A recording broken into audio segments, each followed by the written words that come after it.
Isa pa, clarification din. Kung halimbawa naman na ang anak ay naging Italian citizen na, so baliktad naman, yung anak naman ang naging Italian citizen, pwede ga na yung magulang ay maging Italian citizen na din? Dahil nga nang naging Italian citizen na yung anak, yung magulang ga ay magiging Italian citizen din? Ang sagot raga ay hindi. Kasi ang citizenship ay pwedeng ibigay ng magulang sa anak. Okay? Pero ang anak ay hindi pwedeng ibigay ang citizenship sa magulang. Ika nga ay para sa descendants kasi, yung pagbibigay ng citizenship. Pero yung citizenship na pabalik naman doon sa magulang, ibig sabihin mula doon sa anak, papunta sa magulang, hindi yan po pwede. Okay? Hindi yan allowed sa batas.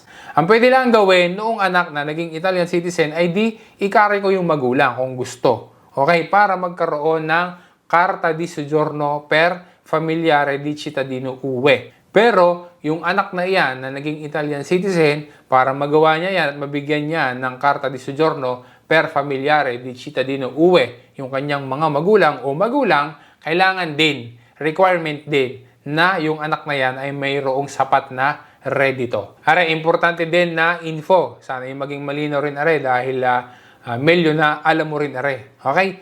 Ang anak ng naturalized Italian citizen na nandito na sa Italia pero walang permeso di soggiorno. So ulitin natin ha.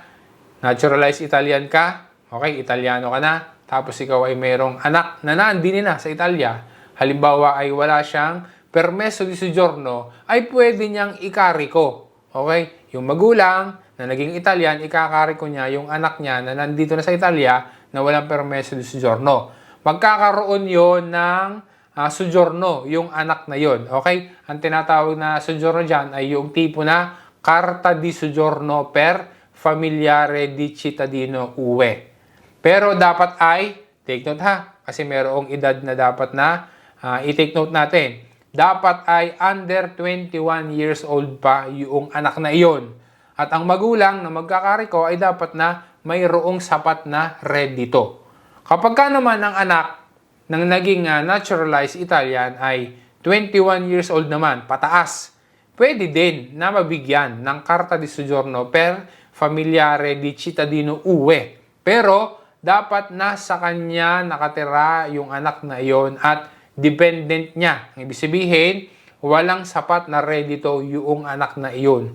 Kaya siya ang nagsusuporta. In that case, pwede niyang bigyan ng permeso di soggiorno. Yun ngang per Familiare di Cittadino UE. Just in case na hindi mo pa alam raga, isa pa sa advantage ng pagiging Italian citizen, dahil sa ikaw nga ay halimbawa naging Italian citizen ka na, pwede mong gawin yung tinatawag na ricongiungimento familiare o ipetisyon yung iyong anak na wala dito sa Italia kahit pa lampas na siya ng 18 years old.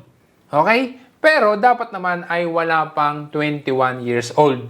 Yan yung kaibahan kapag ka Italian citizen ka na. Kasi kung hindi pa, yung normal na procedure ng ricongiungimento familiare or pagpipetisyon dun sa anak ay kailangan na ang anak ay ang edad pala ang nung anak ay bago maging 18 years old.